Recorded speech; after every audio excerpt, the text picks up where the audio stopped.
এটা ছিল আমাদের সম্পূর্ণ একটা বাজেট ট্রিপ বলতে পারো। তাই তোমাদের সাথেও আমি শেয়ার করে দিচ্ছি, তোমরা যারা যেতে চাও এরকম কম খরচায় তারা অবশ্যই এইভাবে যেতে পারো, কোনো কষ্ট নেই, এটুকু গ্যারেন্টি দিতেই পারি।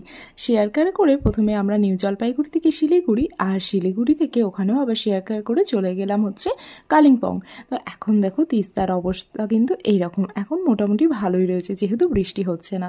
তো শিলিগুড়ি পর্যন্ত আসতে আমাদের মাথাপিছু 50 টাকা করে নিয়েছিল, আর আমরা যখন এই কালিম্পং যাচ্ছি সেখানে আমাদের মাথাপিছু 200 টাকা করে ভাড়া নিয়েছিল। তো অনেক কম খরচায় আমরা কালিম্পং পৌঁছে গেছিলাম। আমাদের আজকের ডেস্টিনেশন হচ্ছে শিলারিকাও।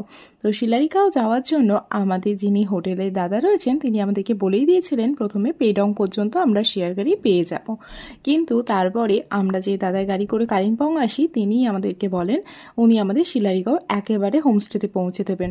কিন্তু আমার মনে হচ্ছে সেটা একটু বেশি খরচা হয়ে গেছে, মাথাপিছু 600 টাকা করে নিয়েছিল। কিন্তু তোমরা চাইলে কালিম্পং থেকে নেমে সেখান থেকে পেডং পর্যন্ত যেতে পারো, যে মাত্র ভাড়া হচ্ছে বাসে 50 টাকা করে, বা ম্যাজিক গাড়িতেও 60 টাকা ম্যাক্সিমাম।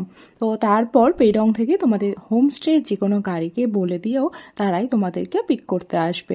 তো আমরা অবশেষে পৌঁছে গেছি, আর হোমস্টে পর্যন্ত ভাড়া মোটামুটি 500 কি 600 নেয়।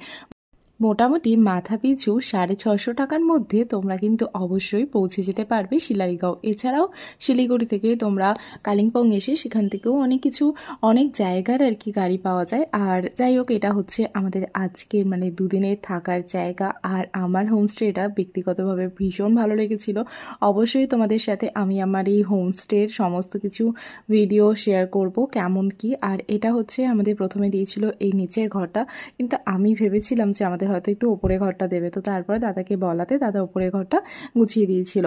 আর সেই সময় যেহেতু ফাঁকা ছিল তাই পেয়েছিলাম, যেতেই সঙ্গে সঙ্গে পেয়ে গেছিলাম গরম ম্যাগি আর তার উপর ডিমের ভুজিয়া চাপানো। আর এখানে দেখো দূরে কিন্তু এখনো পর্যন্ত আমরা যে যার দেখার জন্য গেছি আর কি তার দেখা পাইনি। তো এখনও তো দুদিন আছে, তো দেখা যাক দেখতে পাই কি না। আর এখান থেকেই আমরা রামেতে একটা ভিউ পয়েন্ট আছে, প্রায় আধ ঘন্টা মতন হেঁটে গিয়ে তারপরে আমরা সেই ভিউ পয়েন্টটা দেখতে পেয়েছিলাম। আর ভিউ পয়েন্টটা যাওয়ার সময় যে জঙ্গলের মধ্যে দিয়ে গেছি, ধূপগিরির যে জঙ্গল, সেই জঙ্গলের ভিউটা ছিল অসাধারণ। যেতে যেতে মাঝখানে বারবার পিছন দিকে দেখছিলাম কেউ আসছে না। তো যাই হোক, দেখা হচ্ছে